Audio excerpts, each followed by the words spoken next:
Have you fired an AK-74 yet? Nope. Real soft shooting, real soft shooting. Their pleasure. I was issued a Russian milled AK-47 when I was in Iraq, which was really cool. I wish I could have found a way to bring that home legally, of course. How you doing, folks? Paul Meixner, a former U.S. Army infantryman, and I work as a weapons and tactics instructor, both in and outside of the film industry. Paul, you ready to go? I'm ready to go. Let's do it. Okay, so this is inspired by AK-47. The reason it's called an AK-47 is because in 1947, that's when the design was adapted. It's not when it was perfected, though. The first AK variant was a stamped receiver. Because they were making their submachine gun at the time, they used the same thickness of steel, but it wasn't as reliable because you're shooting a rifle caliber bullet, right? And so it was accurate enough for the submachine gun, but pistol caliber bullets are not going as far, so you don't have to worry about as much accuracy, since as long as it shoots out to 50 meters, okay, you're good. But like a rifle round, you want to be able to shoot out to 200 meters, 300 meters, maybe even longer. This looks like a really modern AK-47 too. Yeah. So there's newer variants where they try to improve the reliability of the internal, but it's the same basic function. And you can get rails and like I've got a couple AKMs. There's a bunch of variants. AK-74 is another one where they have you can tell the difference mainly from the straight up. The magazine is more vertical. It's a good gun for a criminal to have. Good gun for a farmer to have. Makes a great ranch rifle. They're just solid, reliable weapons. Again, as with the MP5, no last round hold open. So you just gotta pay attention, rock it out. All right, AK-47, super reliable rifle, does everything. You could argue that it's more reliable. At least the barrels last longer than AR-15s. There's no last round to hold open. So, once it's out, once you hear the click, you gotta throw a new mag in, rock a new mag in, run the charging handle, and get back into the fight. You can tactical it out, put a bunch of rails and lights and lasers and stuff on it as well. That looks like, pretty standard setup. So this is 2042. These are gonna be futuristic weapons based on real life weapons. Right, yeah, near future. You'll probably see a lot of stuff that's familiar. AK-24. Well, I got mangled on the Metro video. Fair enough. Like, does he know the difference between AK-74 and AK-40? Yes, I do. But when the footage they show us says AK-47 and I'm not familiar with the video game, and sometimes they get the proportions wrong, so I'm just gonna call it what they tell me it is. But okay, so AK-24 is gonna be a modern variant. Look at the size of that ring in the back though, that rear aperture. That seems a little unrealistic to me. I mean, maybe for maybe a little artistic shooting. License for which happens, and Call of Duty does that sometimes. So I think like if you go back to the previous game, what was it, Call of Duty Vanguard? Yep. Their M1, the rear aperture was way too big, but we didn't talk about that. That wasn't one of the weapons in our thing, but just an example. So that does look a little large to me. Like it would take a little longer to center it. It's not too far off. I've recently been exposed to some modern looking AKs. It's funny because the heart of the weapon, the receiver, charging handle, that top cover, it really doesn't change. Nope. And like, have you fired an AK-74 yet? Nope. Real soft shooting. Their pleasure. So I have an AKM. I was actually issued a legit AK-47. There's a few minor differences, but like one of them stamped, the other one's milled. I was issued a Russian milled AK-47 when I was in Iraq, which was really cool. I wish I could have found a way to bring that home legally, of course. It was awesome. But they're super sturdy. They're very reliable. They're not as reliable as like the legend gives it. Like, if it gets too dirty or if it gets too much gunk in it, they're not gonna work. You can't throw it in the mud. Right. And they're not as accurate at range depending upon the caliber. Like the 7.62 by 3.9 is not quite as accurate as far as the 5.56 round out of a 20-inch barrel is. That's a great weapon system. It looked very realistic to me. I'm fine with it. I think it's cool. The AK-47. AK platform, universally recognized all around the world. It's just a great design. It's super durable. Just got promoted to E4 in Kuwait. And I was issued an AK-47 for weapons familiarization for my platoon. In case we ran out of ammo or something, we could pick one up and use that, but so that way we could make sure once we did a raid and we picked up weapons off of bodies or found a cache of weapons that we knew they were clear. Open magazine there, or at least maybe something like a window. Any debris that's in that magazine is gonna get in. While the AK is very, very durable and it has a great reputation for reliability, it can also jam. It can jam if you don't take care of it. Any weapon system, if you don't take care of it, you get mud in it, it's eventually going to stop working. I like how the previous weapons we've seen so far, they look like they've been cobbled together, but I'm sure in the post-apocalyptic there's going to be AKs. There's going to be AKs just lying around. And a cockroach. Honestly, like a semi-auto version is just a great ranch gun. If you live in the middle of nowhere and you want something that always works, shoots a good intermediate caliber, you can deal with human and animal predators alike. It's just a great rifle to throw in your truck, put in a case, forget about it, you know. Of course, lock your truck up and everything, but like, don't forget about it. I know to a lot of people these firearms look scary, but it's just a modern firearm. That's all it is. It's just a modern rifle. A great design. It really is. Now it looks like a DMR or something like that. You know, getting a little more marksmanship. Because of the giant bolt and everything, it's still not as accurate as like an SVD. You can reach out much further with the longer barrel. It needs more velocity. I really like the scope mount. That's realistic. Like every AK I've ever used has this. It's this side mount, because that dust cover comes off and you want to be able to have access to it. They're very stable, they hold to 0, they work really well. There you go, drum mags. Drum mags are a big thing. There's a lot of different drum mags. Some work better than others. 2004, I bought a Beta C mag, and that's like, you can see it in that Kevin Costner, Kurt Russell, Elvis action movie. They use them, but you have to use graphite powder to keep it lubricated. Not as reliable, generally speaking, as most box magazines are. But yeah, you can hold a lot more rounds. It does make the weapon a lot heavier.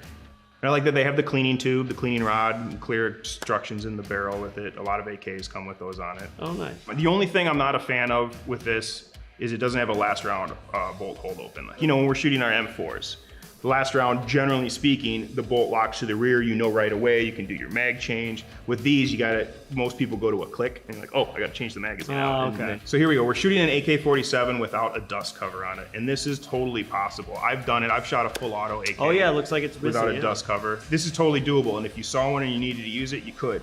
I would find a dust cover for it as soon as possible, especially if you're in an adverse environment, because you're gonna get crap in there. In this game, they're probably just like lying around. Yeah, everywhere. Well, that's another cool thing about the AK is if you're talented, you can make a forge out of like dirt and rocks and mud. Cut up a piece of railroad and you have your anvil, and you could make a dust cover for that.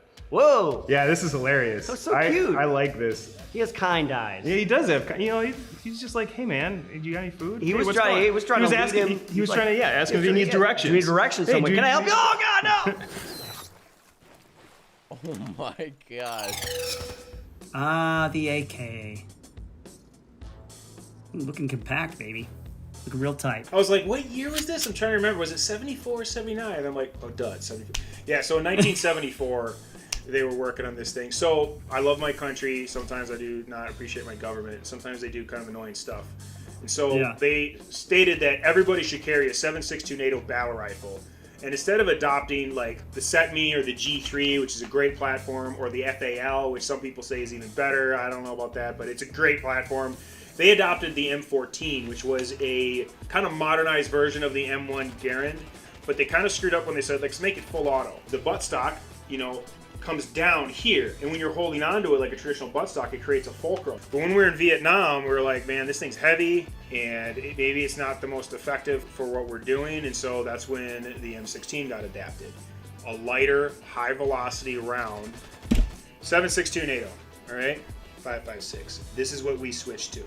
Now this still goes out further, and where I like trucking around Afghanistan, I don't want to carry these. I was just thinking how one of these days I got to order like 20 pieces to your house while we're filming. And so one way you can tell the difference between an AK-47, the main way, and an AK-74 is the magazine. So here's a AKM, but it's an AK-47 variant rifle. You see how curved that magazine is, but that's because we're running these big fat honking rounds. The AK-101, the newest AK variant of rifle. They seem very effective. I don't think I've shot one of these yet, but you can, if you try hard, get a hold of them here in the United States. Basically, the Ruski's version of our 5.56. That one looks like it's shooting the 5.45, is it? Yeah.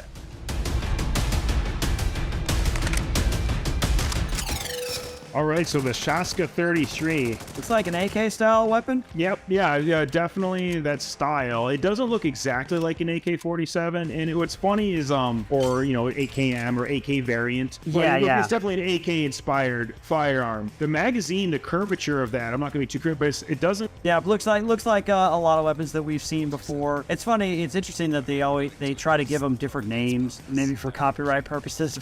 Well, and this one, yeah, it was also, I don't know, change it up a little bit, I guess. I think copyright has something to do with a lot of stuff. I don't see AK-47 being in, like, you know, copyright protected, or AKM. There is some differences on this for sure. Like the sights are very different on it. It's almost got like German looking sights to it. It's got some like kind of Dragunov inspired, you know, forend on it. And It's definitely a blend of a couple different things, but AK inspired for sure. Nice. SASG-12, like semi-automatic shotgun. Yep. So we're working on another shotgun here. Yeah, so this is a Sega. These also, unfortunately, were banned in 2000. Oh, okay. SAIGA. Yeah. So this is based off the Kalashnikov. They just rearranged some part. Well, not rearranged. They just, made it to handle the shotgun round a little bit more. They opened up the openings to make it, eject better. And there's actually a metal flap that goes on the end of the bolt. When the bolt is forward, it seals everything up so you can't get mud or anything in there, because mud is a real big issue with AKs. They're very durable, very reliable, but actually an AR-15 handles better than mud. But the Sega 12 does well because when the bolt's forward, it just seals it up and then it just moves out of the way to eject the round. It's pretty cool. The selector doesn't work the same way as on an AK, but it's still a super effective, very reliable weapon system. And as a matter of fact, there are some police forces, some SWAT teams in the US that use them. It's used by over 40 countries. The Coast Guard even has a couple high-end teams that use Sega 12s, which is crazy. So if you can get one, they demand a pretty penny now. They're very reliable, but in 2014, when President Barack Obama responded with banning certain Russian imports, and unfortunately Sega, they got banned, so now they demand a pretty high price. The RPK-74, light machine gun, right? RPK-74. RPKs are kind of like big AKs, so you should like them. So I know you're getting more into the AK. An M249, which we already talked about, is a squad automatic weapon. Not all squad automatic weapons, or SAWs, are M249s. A squad automatic weapon just refers to, I don't want to say light machine gun, because a Bravo 240 is a light machine gun, but it's basically a more capable suppressive fire weapon system. Our M249s shoot the same bullet as our rifles, right? Your standard RPK shot 7.62 by 3.9, which is the famous Russian AK and SKS round. The RPK-74 shoots the same round as the AK-74. Eastern Bloc countries modernized their rifles, and they shoot something now similar to what we shoot out of our M4s and M16s. It's like the Eastern Bloc version of the 5.56. 5.54 by 3.9. If you ever shoot an AK-74, they're very soft shooting. Even though they got that big, piston bolt assembly moving back and forth, they're really soft shooting. That whole big gun absorbs it. They're so much fun. And actually, dude, I know you're looking to get into AKs. For a while in the US, for as far as like fighting rifle ammunition, that 5.54 was some of the best bang for your buck, cheapest ammunition you could get. You could do a lot worse than getting an AK-74. This is a squad automatic weapon. As we said, it's going to have a much longer, heavier barrel. They decided instead of going with belt fed, they went with magazines. So they have like big banana mags, like 40-round mags. They'll do drums. The drums can be a pain in the ass, but they can be pretty reliable if they're maintained. There's like a spring you turn so you can get them all in there. Most of them you're not going to get in if you do it on your own. But that's how they responded. That's how they dealt with the squad automatic weapon. Something a little more capable than a rifleman or than a normal rifle that has the same range and accuracy, but can lay more suppressive fire, can take a little more abuse from sustained automatic fire. There we go. It's weird we're doing them in like the opposite order because this is basically a mini RPK-74. They modified this to be the RPK. Yes and no. It's kind of like just a big, heavier version of it. Okay. The RPK is a bigger, heavier version of your battle rifle, designed to withstand more sustained automatic fire. I do not have an AK-74 on me, but I have a type of AK-47. I mean, the purists are going to get all upset. An AKM, this is actually a Warsaw 10. But if you notice how curved this magazine is, one of the main ways you can tell the difference is with the magazine. There's the trunnion, there's a couple other things. Right away, a dead giveaway. AK-74 mags are more straight because the round is a lot more narrow. It's very similar to our 5.56 rounds. So just like a standard, you see the difference in curvature here? Right. These are great. They're super soft shooters. This ammunition is a lot more economical too. You can put all the fancy stuff that you put on an AR. Sometimes it's going to take a little more ingenuity, or if you want to change out like grips or like stocks or something like that, you're going to have to get out your file and you're going to have to get out a Dremel or something like that. It's not quite as plug and play as your normal AR-15. It's really worth it. The Golden AK, the most beautiful and impractical weapon of them all. Yeah, it's even got some bling on the front there.